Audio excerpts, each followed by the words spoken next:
Hey.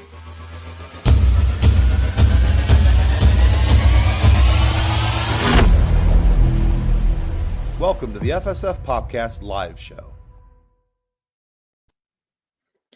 Hello there, kids and cadets. Welcome to the FSF Popcast live show. Sorry we're a minute or so late getting into this. I don't want to say that I had some tech issues, but I had some tech issues. Therefore, I am now the founder of Tech Issues. Yep. So it's 5:01. Can I take off the internet now? Sure, do it. Okay. Luke Skywalker's not important. He's in a total of 2.5 hours of 350 hours of Star Wars.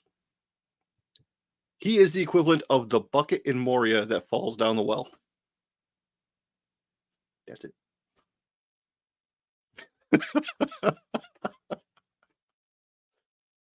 That's it. I'm not even waiting. Yeah.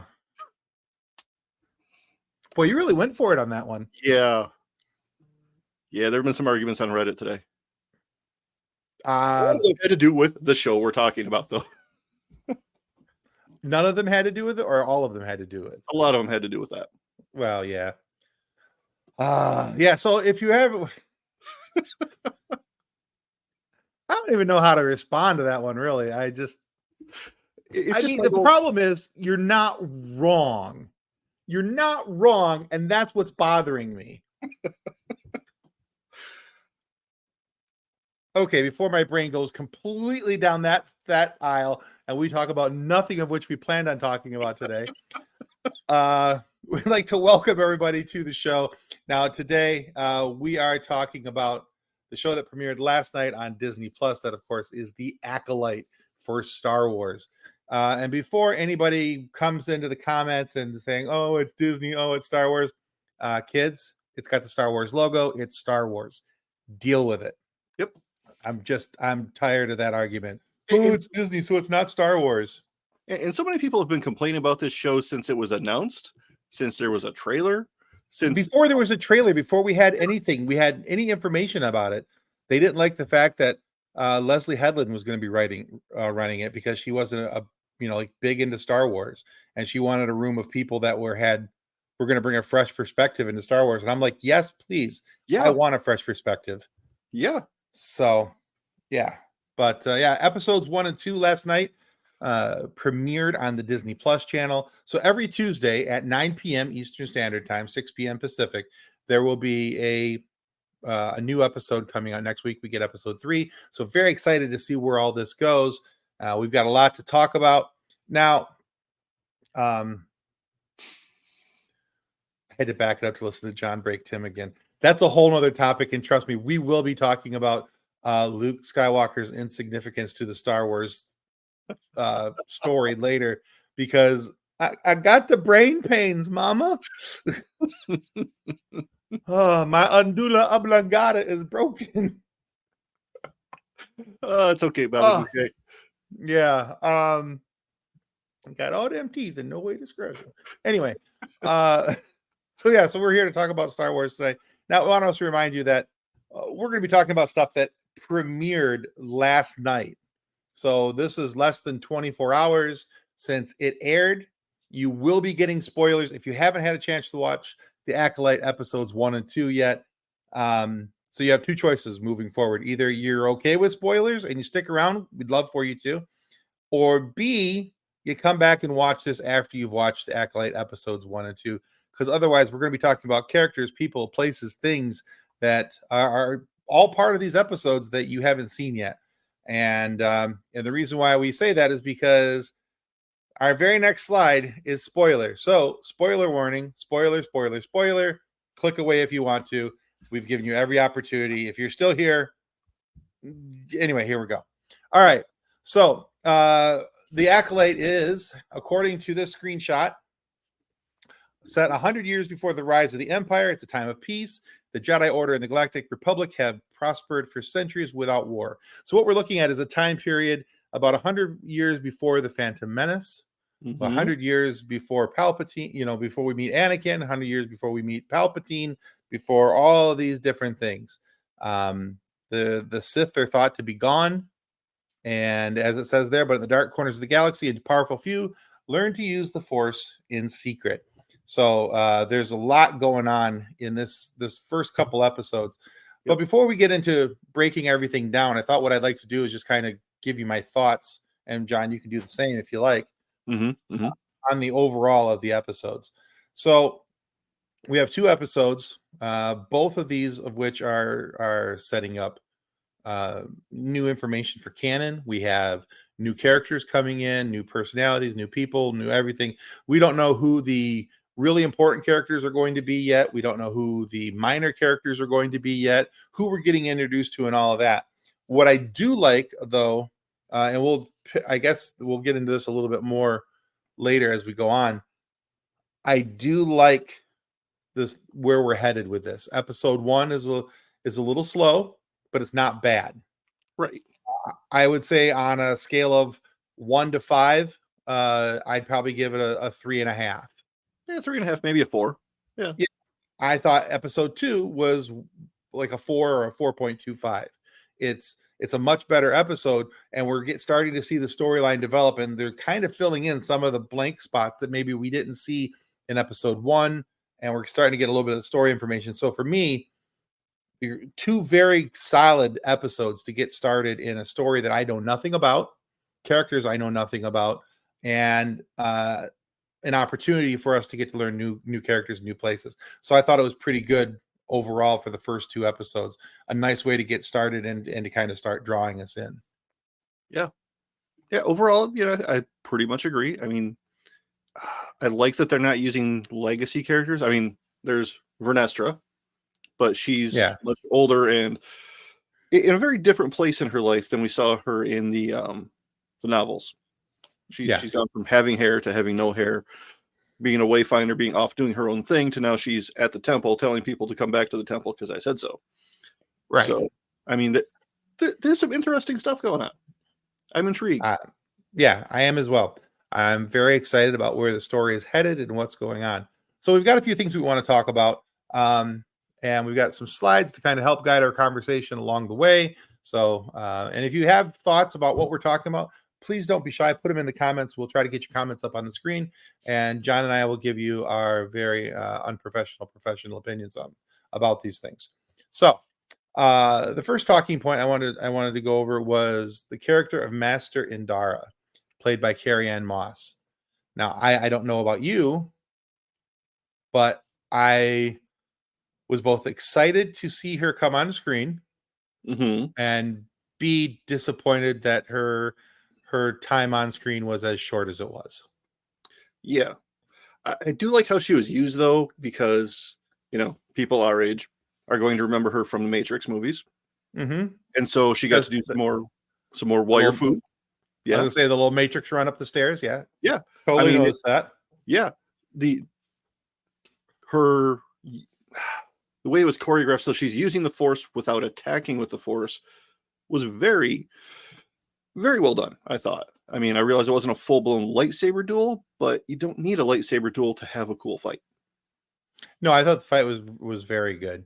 I liked how there was the use of because I've always wondered, cause watching all these different duels, you see the lightsabers, you see the use of different Force powers, all these different things, but they never really use them against each other. And I like the fact that we were shown they were using Force pushes against each other. And I'm like, yeah, that's really cool. That's because I think that if I was in a fight and I had Force powers, if I could Force push you away, you're getting Force pushed away.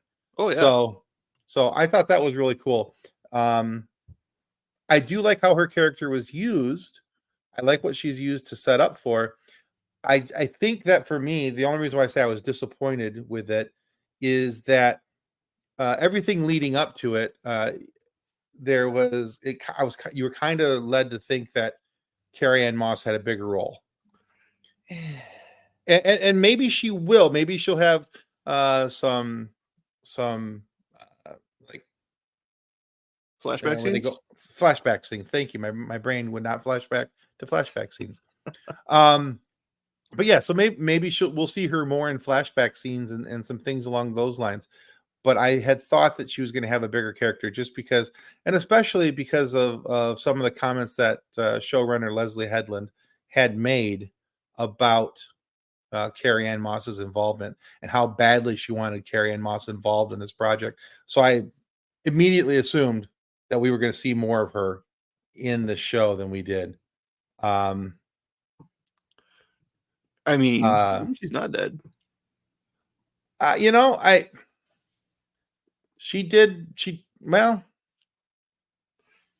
kind of slump over. They did kind of show the body. So yeah, but we've seen people get stabbed with lightsabers through the chest and not die. I mean, what's a little knife? Well, yeah, except for it was in the heart and there was blood coming out and then she slumped over and died. Lightsaber. They said she was dead. Just saying. Maybe she doesn't have enough plot armor. Aggressively relaxing said it's not a flashback. Looking for her novel and or comic. Yeah, I think there's enough there with Indara that there's a cool base for a character and something that's will be relatable moving forward to everybody else. It's just a setup to get the evil twin. Is she going to come in like Spock with the the goatee? That's how we show the evil side, right? The evil goatee. That would be funny. Carrie Ann Moss with the goatee. Yeah, I don't know that she would care. We're never getting on the show now. Sorry. Yeah, right. Yeah. So any thoughts before I move on? No. I mean, I thought her interactions with May were pretty interesting. That right. Setting up you. Why is this person picking a fight with a Jedi in a bar? I like the wording of that fight though too. Attack me with all your force. Yeah, or with all your power. I think it was. Right. Yeah, all your power. Yeah. Attack me with all your power.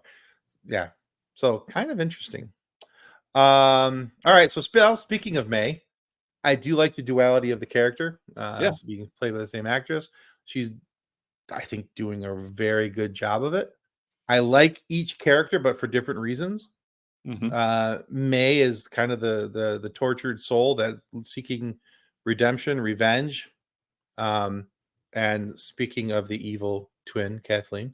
Yep. And then Osa, I think, does a really nice job of setting it up so that you have somebody that you feel empathetic for, that you're paying attention to.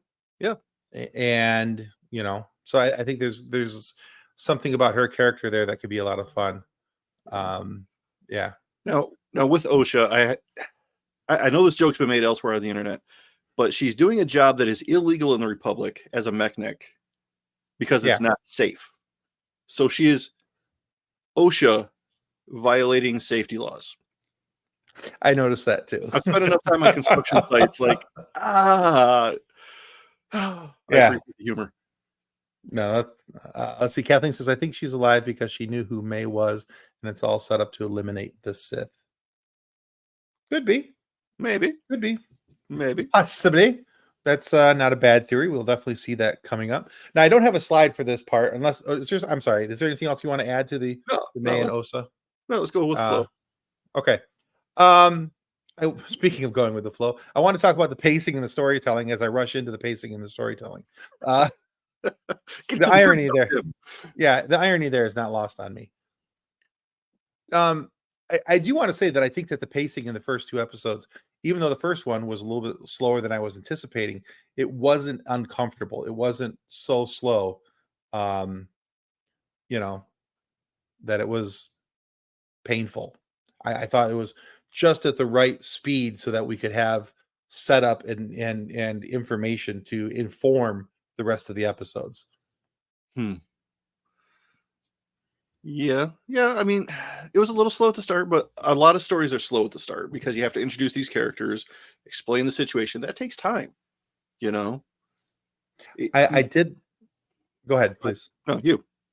I was just gonna say, I also love the fact that all of a sudden they're talking about Nar Shaddaa and they're showing Nar Shaddaa. And I'm like, and in my head, I'm going, I've been there. I mean, I really haven't been there, but in our Star Wars RPG, totally been there. In your head, you've been there.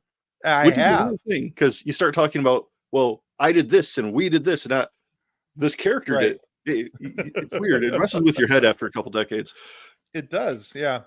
So yeah, Nar Shaddaa. And plus, it's just fun to say Nar Shaddaa. Yes. I do like the fact that we're introducing different places and people, and we're taking our time to show them properly, to build a little bit around them. I want to say that one of the things I think that Disney has learned from their mistakes of the sequel trilogy is that we have to have proper introduction of characters, and you can't just throw them out there and hope that people are going to buy into them because it's Star Wars. That there has to be some, and I like the fact that we're getting these little bits of undercurrent. So we have the base of the story here, but we're getting these little bits of undercurrent to slide in underneath and get some, some storytelling. And I'm very, very happy to see that. And what we were talking about earlier about, the showrunner not knowing a whole lot about Star Wars. J.J. Abrams is a huge Star Wars fan. And he still cooked it. Still got Rise of Skywalker. So, I mean, just throwing that out there. Yeah. And as any new Star Wars story should, I think one of the great things that this series has done so far is it's introduced some cool looking androids.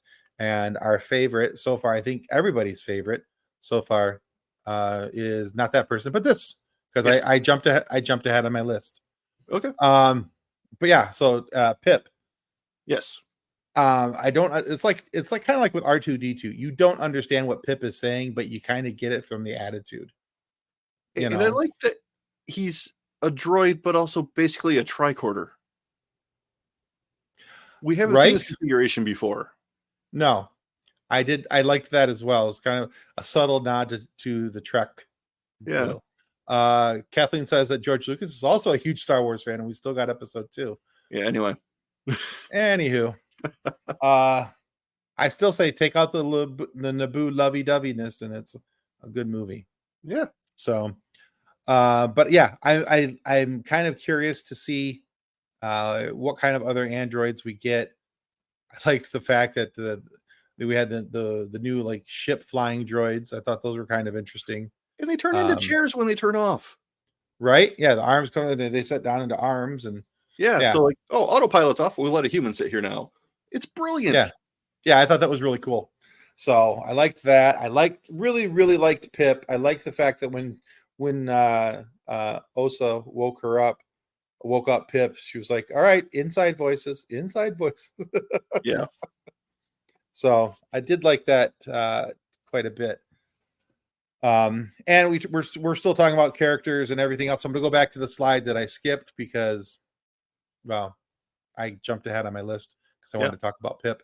But we have the character of Jackie Lan, who is a Padawan. Who, if you guys haven't recognized her yet, she's also X-23 from Logan. Yes. And while we have this picture on screen, the costuming on here, I like the subtlety. Because when they're at the temple on Coruscant, they have white in their robes. When they leave, it's brown. So they have, their formal robes for, when you're in the temple, and then your everyday robes when you're going to have to clean blood and dirt off.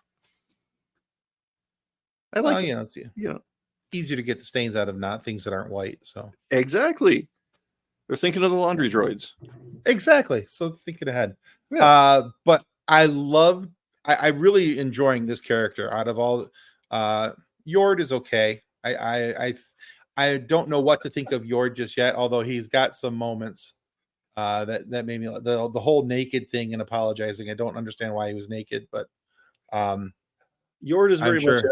I think he's one of those Jim Tan laundry type Jedi. Yeah. It is my goal to break you one of these weeks, Tim. Jim Tan, nice. He doesn't seem to think a whole lot. His first response is grab my lightsaber. Yord is a butthead. I don't like him.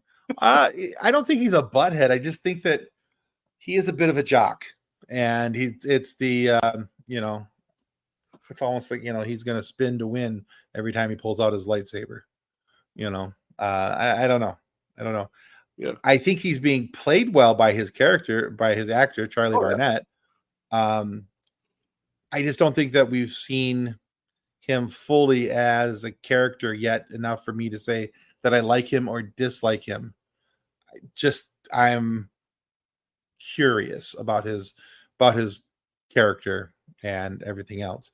But with Jackie Lan, I do like their interactions. Mm-hmm. I like the fact that when they come out and Yord is presenting himself to Master Soul because he screwed up with the Osa thing. Yeah. He's standing there naked. Jackie Lan's looking him up and down, and then she's like, "Put on your clothes." Yeah. And she's got a good personality, and I'm looking forward to seeing this character develop quite a bit. I think that there's an awful lot here to do something with, and for people to a character for people to get interested in. Yeah. Yeah, and she's just got a bunch of little quips, and I think her character is a bunch of fun. So Yep. I'm looking forward to see what else happens there. So there was a couple things that really, like, as soon as it happened, I was like, oh, we're getting that. Mm-hmm. So the one thing that I noticed right away is that the Trade Federation no longer had overtly racist Japanese accents. So It's also 100 years before we first saw them. Yeah, I think even if there was to get redone again today, you would not see that type of accent. Right. Yeah. I agree. Because of that. But so that was the first thing I was like, oh, it was not the oh no, there are two of them. We're not getting that. Although they still had a similar reaction to Jedi. Right. Oh yeah. Yeah. And I love the one. And I bring that. And the whole reason why I led into that is because when we start seeing the Jedi, and they're trying to figure out where Osa is. Mm-hmm. Yord goes directly into. Well, we're not seeing it right here. Right there. There it is. He's doing the mind probe. To get them to tell him something. Mm-hmm. And I love how he's getting ready to mind probe the one here. The other one comes up from the side and like, nope, no need to do that. Here it is. Just go down and find her. Bunk 23. You'll find what you need. Yep. So, but I did think it was interesting that we saw the use of the mind probe by the Jedi not once but twice in these first two episodes. Master Soul used it in the jail cell with the prisoner who admitted that Osa had nothing to do with the jailbreak, and in fact she tried to help him out, but he screwed her over. Yeah. So the reason I thought that was interesting is because now if you're a fan of the Clone Wars, you'll remember that there was a couple different times, especially when they had people from the Trade Federation in custody, where they would not let Ahsoka use the mind probe. They would not let the Jedi did not want that used anymore. So again, this is about 100 years before all of that. Mm-hmm. So it's kind of interesting to me that something has happened in that 100 years where this action, this mind probe action, is no longer allowed, is no longer recognized as acceptable. But I just thought, again, I thought it was interesting, and that was the first thing I thought of as soon as I saw. I thought of Kylo trying to get information out of Poe. Thank you. My goodness. No problem. Yeah. This is why we keep you around, John, so I can remember. Yeah. It's not pronounced Osha, it's Osa, but it's spelled Osha for sure. Oh. We'll go over pronunciations later, Kathleen. Yeah, so for me, that was kind of one of the things that I thought was kind of interesting. That is like, because like in the sequels, you read the comment backwards. He's had a rough day, Kathleen. Just let it slide. Oh, hey, we have a Star Wars fan in the comments. Everything Tim says is wrong. I've not seen this one. Oh, no, it's Kathleen. Oh, She keeps yeah, telling you whatever. you're wrong. Yeah, well, whatever. She'll get No, over it. unlikely. Won't be the first time she's told me I'm wrong about something. Won't be the No. last. Nope. But I like the fact that, like in the sequel movies, we got force healing. That was something that Yes. wasn't shown on camera, used by the Jedi before.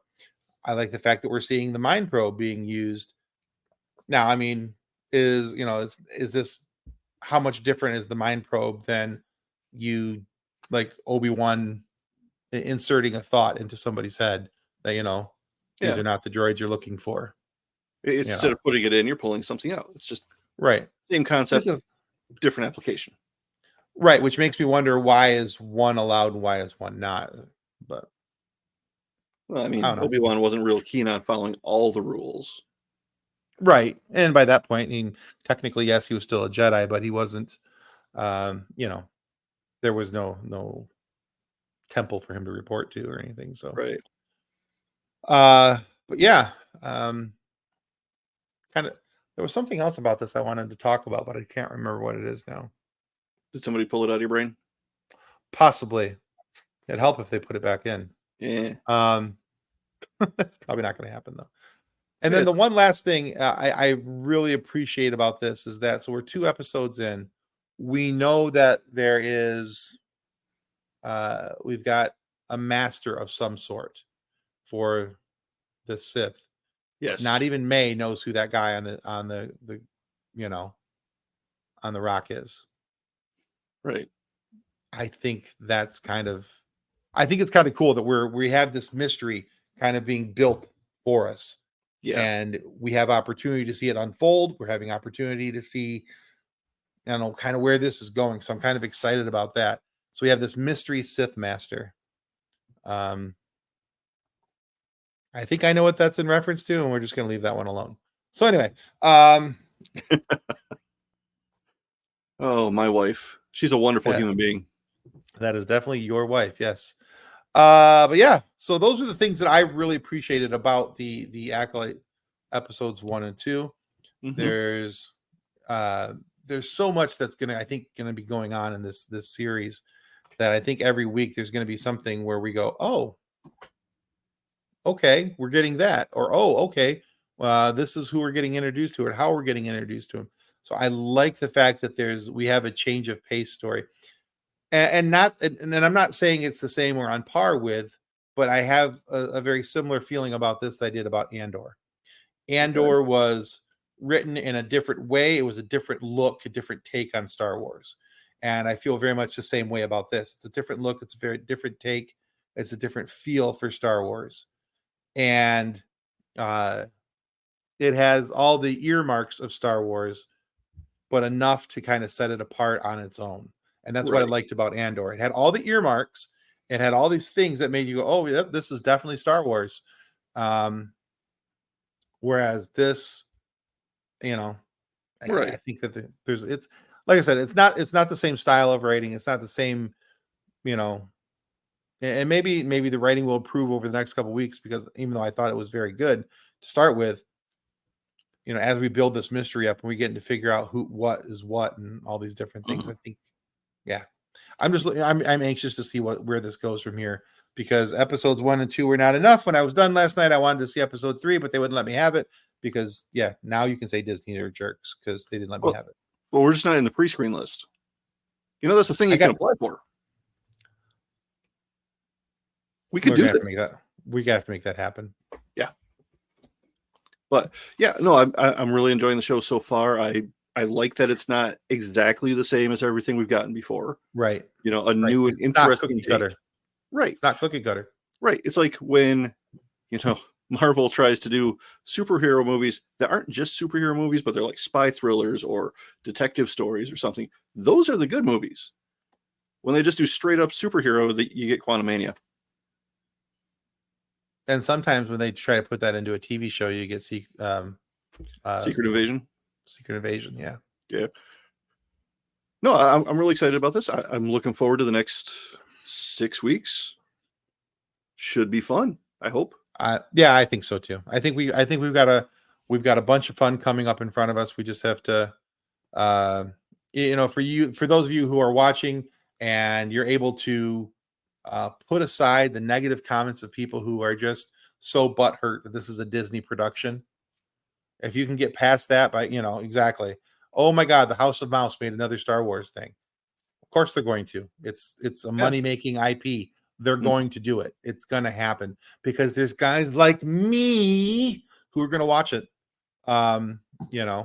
And so you just got to get past that. Ignore all them. Ignore all that crap. And if you like what you like, don't let somebody else bully you into thinking that this is bad TV or this is bad Star Wars just because it's made by overseen by Disney.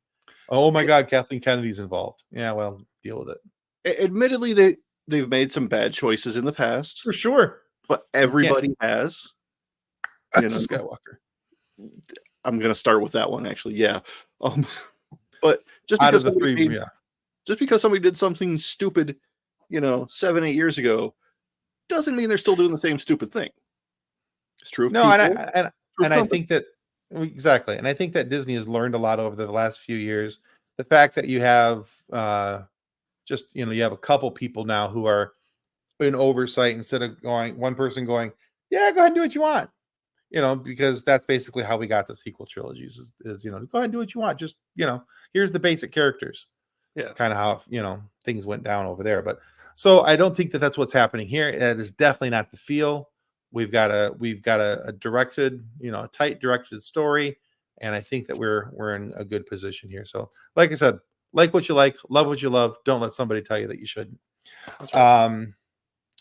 Just a couple quick thoughts before we wrap up here. We have some giveaways going on the FSF Podcast. So this is the first one.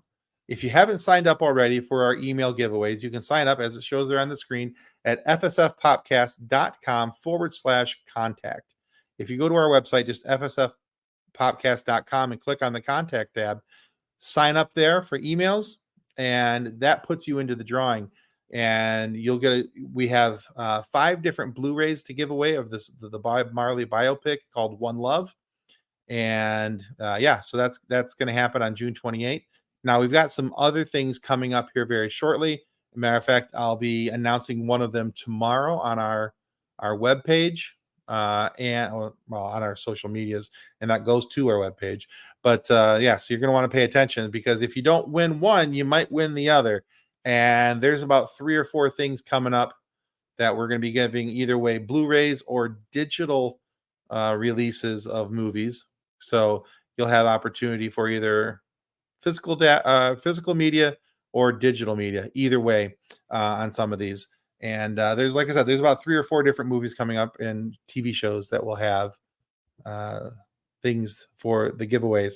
Now, also I want to remind you that if you haven't already, you're going to want to go to check us out on Patreon. We have brand new revised levels, one starting at $1. $1 and $3 are going to be the 2 most common ones used. And there's a $15 one where you have an opportunity to come play with me on Nar Shaddaa and have John not kill you on our Star Wars RPG.